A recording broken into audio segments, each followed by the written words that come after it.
Hello, everyone. Welcome back to Book Club Preview.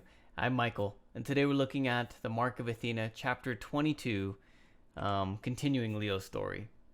Well, it starts off with Leo and Hazel jumping into this memory.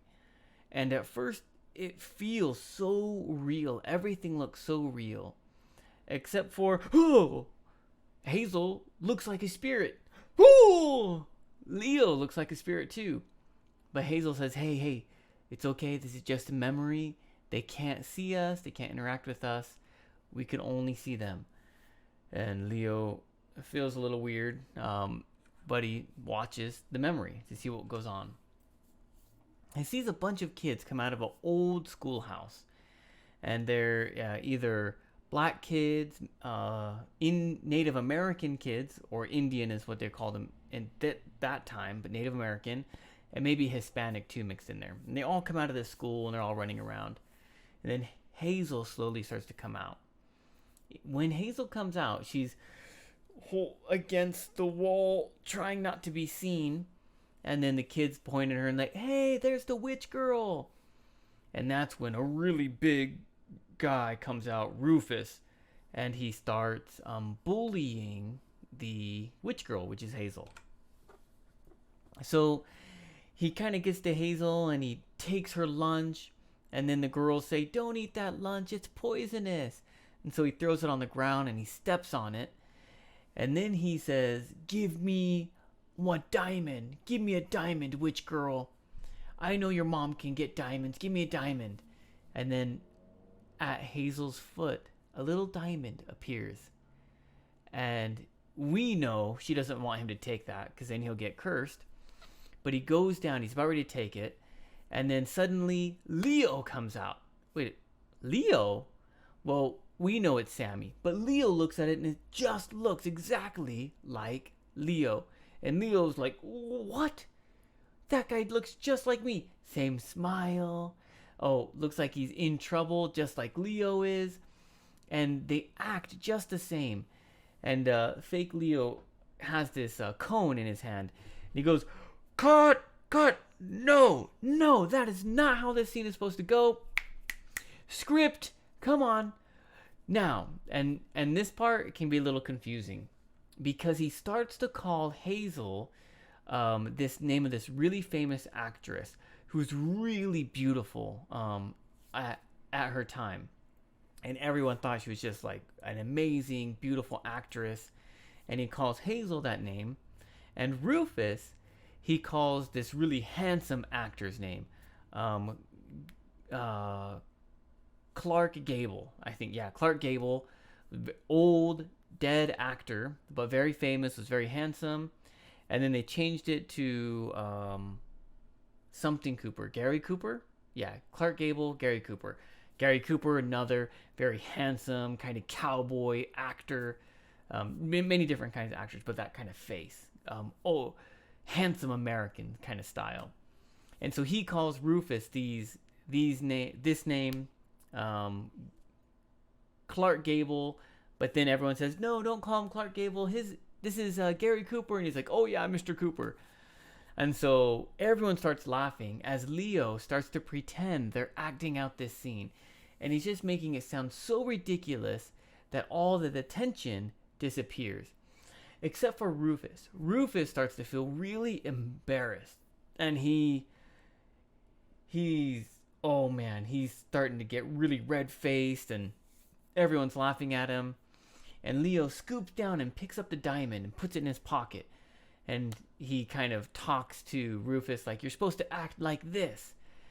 And right as Rufus is getting angry and seeing what Leo's doing, because he starts to being confused, it's like, oh, not Leo, I'm so sorry, Sammy. Says, Sammy, I'm gonna ding, ding, ding, ding, ding, ding, ding. And then all the kids start to push forward and push Rufus inside the classroom as they all go back into the classroom. Sammy picks up Hazel's lunch and he brushes it off and he's on like one knee and says, your lunch, Miss Lamar. And she grabs it and I imagine she kind of hits him. Knock it off. Oh, Sammy, you're so wonderful. You're my hero. something like that. And Sammy's like, oh, it's no problem. But then she's like, hey, give me that diamond. It's really bad. And he's like, hey, don't worry, I'm not going to spend it. I'm just going to keep it as a token of your affection. And Leo can just see that, whoa, Sammy is awesome. He's as confident, he's funny, and he's even flirting with this beautiful girl, Hazel, and just so confident about himself. And Leo's like, man, I'm nothing like this guy. This guy's so cool. And then as Hazel and Leo start to talk a little bit, the memory starts to fade and change. And Hazel says, this isn't my memory. I don't know where we are. And Leo says, we're in Houston. Somehow they jumped into one of Leo's memories, and they can see this old guy sitting on a rocking chair. He's rocking. And he says, Hazel. And he starts talking to Hazel. And Leo and Hazel are like, what's going on? But then he stops talking and he's just tapping on his armrest and is using Morse code. Beep, beep, beep, beep, beep, beep, beep, beep, beep, beep, beep. I love you. And as Leo's mom comes out. And when Leo sees his mom, he just starts crying. Young, beautiful, coming out, holding a baby. And she tells him, and this, I don't know how to pronounce this word, bisabelo. It's a Spanish word. It means great grandfather. And she's holding Leo. She says, hey, grandpa, here is your great grandson. And his grandson starts holding Leo. And he starts to tell Leo all this crazy stuff. Leo, you have to tell Hazel I'm sorry. Leo and Hazel are like, what? Leo, you have to tell Hazel, and he just starts sharing all this information. Tell her sorry I wasn't there for her. Tell her I'm sorry I used the diamond and I got cursed. But Donna Calida, the aunt that was messing with Leo, she told me that you're special, that you're going to help Hazel later on, and that you're going to be the one to help her, not me. And he said, he just starts telling this to his baby. Hey, Leo, you have to be there for me because I told Hazel I would be there for her, and I can't do it, but you're going to have to do it for me. And I know that you're special, just like Hazel was.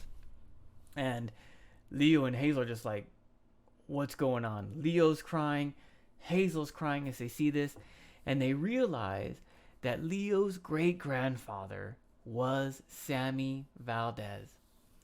And so after this kind of ends, the memory fades, and they hear woo, woo, woo, this alarm sound going off, and Coach Hedge saying, Valdez, we got problems.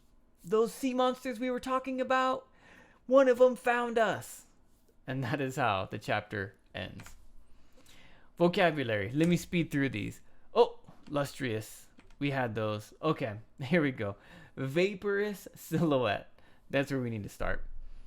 Vaporous silhouette is a vapor is like a mist. If you have a hot cup of coffee or tea, you can see the vapor come out. And a silhouette is like an outline of someone. A silhouette can be like the side of your face. But if you imagine at nighttime you see someone walking, you can't really see their whole body. You just kind of see their outline in the shadow. That is a silhouette. You know what? I can actually give an example here with the picture we have. So this owl, this outline of the owl is the silhouette. Now, of course, we can see a lot of different details here. But if it was night, we would probably just see this kind of shape, flat. We see this flat shape, a silhouette and outline. But vaporous is, imagine it, gas. It's a gas kind of silhouette. Okay. let's see what else we got here. Jostling is shaking, moving. I think that as the little kids were running by, they were knocking and jostling and moving Rufus. Oh, nope. This must have been before that. Maybe the boat was jostling. I don't know. The kids were coming out, running, jostling each other. A Segway.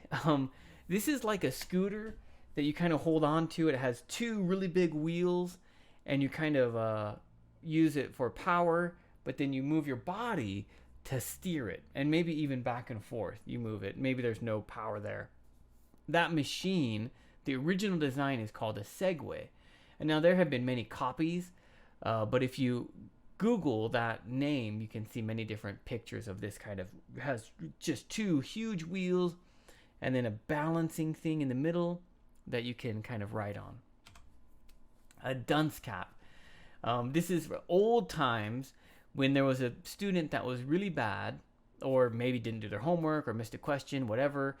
That student would have to sit in the corner and then wear this hat, and it said dunce on it, or dunce. And that means fool or stupid. And it was kind of a punishment for children. And Sammy was holding the cap that he should have been wearing, but he was just holding it because he had gotten into trouble. Exasperation is like tired and frustrated and like you don't know what to do. Maybe your mom tells you, hey, clean up your room, and you don't do it. Hey, clean up your room. You don't do it. Hey, clean up your room. You don't do it. Oh, hey, I told you. This feeling and this sound. Exasperation. Exasperated. Exasperate even. Is a kind of that feeling. Imperiously. Okay, there we go. Imperiously. Like an emperor. Like a commanding, confident, with authority. And as Sammy comes out, cut, no. He just says it with authority and power that everyone follows him because of the way he says it. All right, discussion question here.